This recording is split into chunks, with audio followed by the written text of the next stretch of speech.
tell us whether you earned more than $4 million from federal contracts since 2015? You can't tell us that. No. More than 5 million? I don't have those numbers in front of me. Plus de 6 millions? Christian Firth really is the sole public face of Government of Canada strategies. No. Are you a public face? I might be now. You probably are. This guy's garage. Like and subscribe. It seems to be pennies for you, but for many people, lining up on the food banks is a lot of money. So the figures we are giving you between 4 and 5 million, is that the profit that you personally earned from the contracts? Again, I don't have those numbers in front of me. Vous pouvez pas dire. You cannot say, Mr. Anthony, you cannot tell us whether you earned more than $4 million from federal contracts since 2015. You can't tell us that. No. Plus de 5 millions? More than 5 million? I don't have those numbers in front of me. Plus de 6 millions? 6 million? I don't have those numbers in front of me. Plus de 7 millions, Monsieur Anthony? More than 7 million? I don't have those numbers in front of me. Plus de 8 millions, Monsieur Anthony? More than 8 million, Mr. Anthony? I don't have any numbers in front of me. Donc, vous pouvez même pas nous dire. Even tell us how many $1 million you earned from Canadian taxpayers since you set up your company. Mr. Anthony, you were very greedy. I believe your business model has shown this to us very clearly. You came up with a formula and you decided you made a lot of money and you claim not to have read the EG's report. You should be ashamed, Mr. Anthony.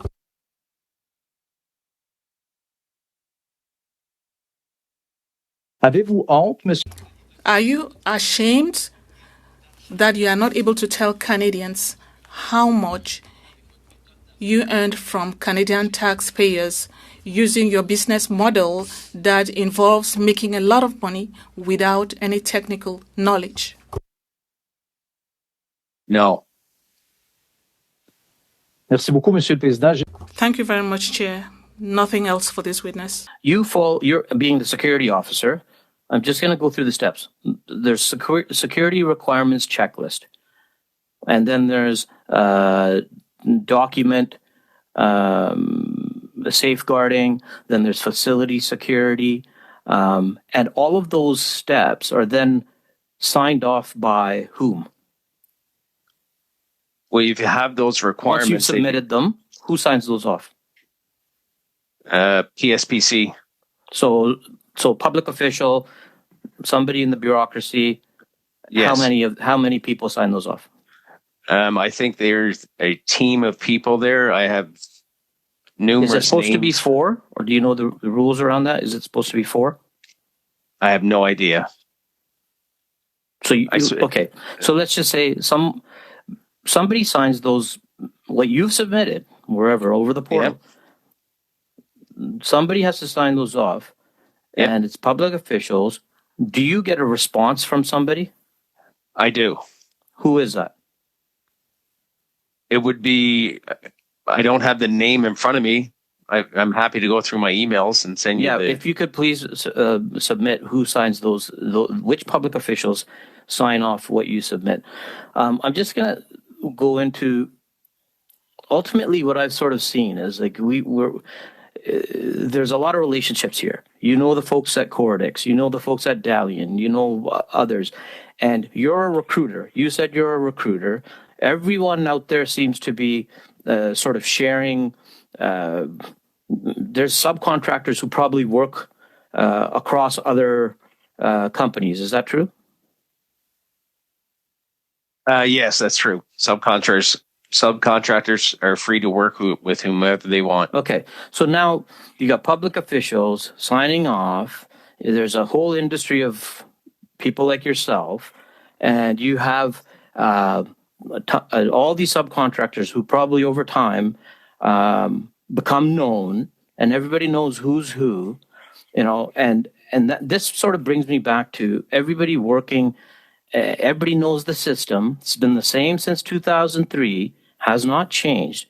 So in a way, would it be accurate to say everybody's colluding together to do this, and whether it's what the price limits are and all of those things, does everybody sort of have the same pricing, and there's so much work, to go around that doesn't matter? Everybody can pick and choose whoever's not working on something. Hey, why don't you go here? Is everybody talking to one another? That's our time, Mr. Bates. Yes or If no? you're able to offer a quick answer.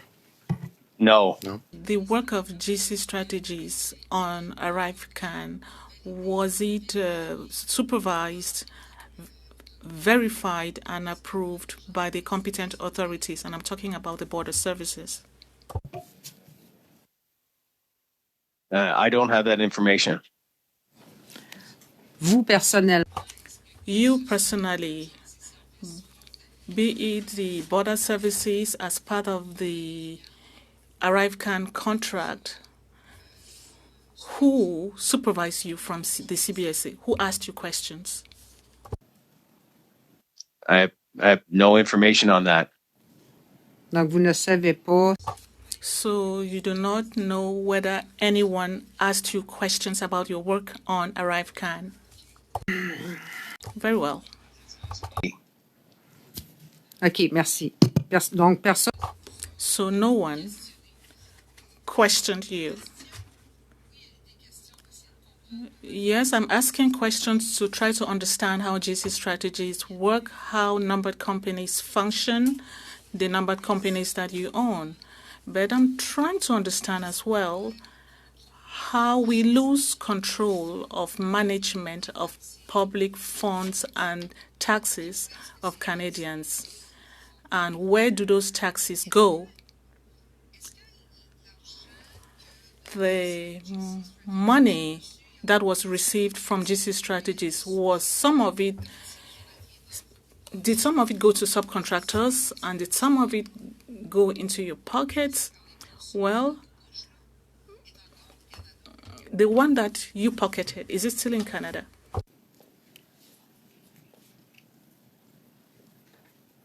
I'm not sure what you're referring to with which one have you pocketed. Les profits. I'm talking about the profits that you earned. Are they still in Canada, or were they sent elsewhere to some foreign companies or foreign trust? Is that money still in Canada? Everything is still in Canada. Mr. Anthony, how did you respond to the news that the government had banned your company from all government contracts? I was very upset. And what steps did you take after receiving that news? We've taken no steps so far. Did you meet with your business partner to discuss the suspension of government contracts?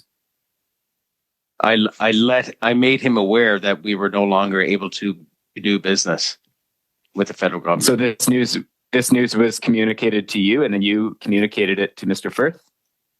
Yes, I received the email. And that was prior to having your security status suspended? Yes, the notification came in on February the 14th, and I believe our security was suspended on March the 1st. And after having your contract suspended, did you meet with Mr. Firth to determine the best course of action for your company? We had discussed what our steps would be going forward, but we didn't really get into detail as we have been focusing on these committed meetings. And did you communicate with the government after learning that that your contracts had been suspended? I communicated with the departments that had reached out to me to send us documents to sign off on contracts that were existing to let our resources know they were no longer able to work. And what was the substance of those conversations with the departments that you communicated with? They would just say they would sign a amendment to a contract that the contract was on hold or terminated. And did you or Mr. Firth appeal in any way this decision by the government to suspend all your contracts? Both you and Mr. Firth have asserted to the committee that you've done nothing wrong, and all of a sudden the government takes away all your business. Did you appeal that decision? Not yet. Do you intend to? Thanks, Mr. Chair. Sorry, go ahead and answer, Mr. Anthony. Maybe. Thanks. Mr. Sousa now, please, for 5 minutes, sir. Thank you, Mr. Chair. Mr. Anthony, did you know, or have you ever met Mr. McDonald or Mr. Otano? No, I have not. You've never spoken to them? Nope. They never participated in any meetings? That's the case, okay. Do you know the principals of Butler AI? Did you ever meet with them? No, I've never met with them. The only interaction I've had with Butler has been security. So what did you do in regards to providing clearance of security, or what did you do in that case with those two individuals? And those two individuals reached out to me asking how to get security cleared with the federal government. I gave them the instructions around they needed to get fingerprinting. I found a place in Montreal, that's where they were residing at the time, that does federal fingerprinting. Got them through that process. They sent me back their documents with the DCN numbers on it. They sent me their date of births and their citizenships. I submitted that through the OLIS portal, and they were able to get security cleared. So you facilitated their engagement. Now, they didn't have a contract. Is that correct? Like, why did they need security clearance? What exactly was taking place? I have no knowledge of that. So who instructed you to provide the requirements for fingerprinting and security engagement? Like, how did that come to be? I believe they reached out to me to say they needed the security clearance. So the two principals reached out to you. So this would have been Mr. Amir Mawarf and Rakita Dutt? Yes. So they reached out to you. I believe so, yes. And their request was, hey, we need clearance in order to engage with the federal government. Yes. Without a contract. Now, without a contract, at that time, you were able to do that. You were able to start the process. You can, if you're submitting a bid on an RFP that you're not awarded, there could be a number or an identifier associated with that. But prior to a few years ago, you would be able to submit a name for security clearance and say that they were just a consultant and they would be able to get a clearance. And Mr. Firth had been in contact with them as well, concurrent with you, with their engagement? I don't have any knowledge of his contact with Butler. Okay. So Butler is the one that contacted you to get matters for their security. And no contract was evident. They were going through a preliminary study, pilot, whatever it was called. And that's why they needed this clearance, which you facilitated them to get. Yeah, I would assume so. And you being an owner of GCstrategies, a major owner, half 50% owner, didn't have a contract with the government regarding their engagement either. Is that correct? That's correct.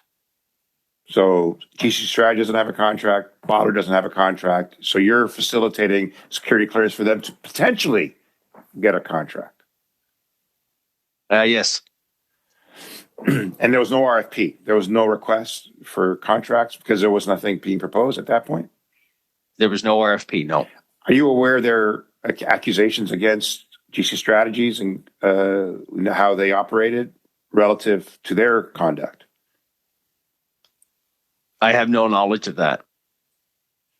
They've disputed that GC Strategies misrepresented them in regards to their resumes or their qualifications when they dealt with, I believe, Dalian, who ultimately got the contract. Are you aware of that? No, I'm not aware of that. Are you aware of Dalian's engagement in subcontracting? Well, I guess, did Dalian subcontract GC Strategies? I have no knowledge of that. Did Dalian provide funds to GC Strategies? I have no knowledge of that. Do you know if Bottler got paid for their services through GC Strategies or through Dalian? I have no knowledge of that. Thank you, Mr. Sousa. Colleagues, I apologize. I skipped over the conservative round, so we will all go to. I was so anxious to hear from Mr. Sousa. You caught me off guard too. Yeah, sorry. So we're going to go to Mr. Brock, and then we'll go to Mr. Genuis and Mr. Shawari to finish, and then the Block NDP.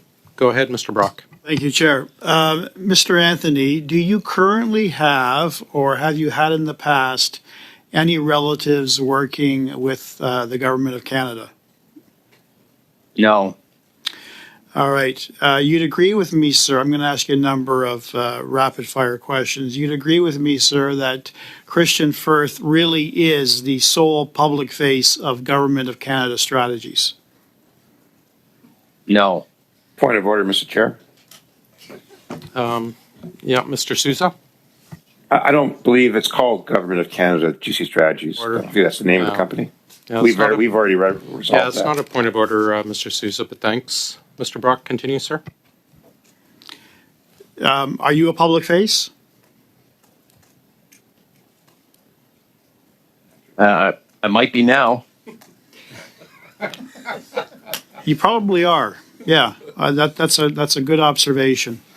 But you'd agree with me that Mr. Firth was front and center during the rollout of the Arrive scam app over the last several years. It wasn't you, it was Mr. Firth, correct? He was the face for Arrive. Yes. He was the one that held all the relationships with the bureaucrats and government officials such as deputy ministers and ministers, not you, correct? I don't have any knowledge of that. He was the one that was whining and dining potential contractors with government officials. That wasn't you, correct? That wasn't me. No. Literally everything to do with the Arrive Can scam was flowed directly through Christian Firth. It had no DNA of you on it. Is that fair to say? Yeah, I was not involved. Right. So we heard yesterday from Christian Firth that not only yesterday, but in previous testimony, that he's quite proud of the Arrive Can scam. Are you equally proud? Yes, I'm proud of the work that we were able to deliver. Are you proud of the end result? Which end result are you referring to? The end result that resulted in extremely long delays at the borders, chaos and confusion at airports, the faulty, glitchy part of the app that resulted in the illegal detention of 10,000 Canadians. Are you proud of those facts, Mr. Anthony?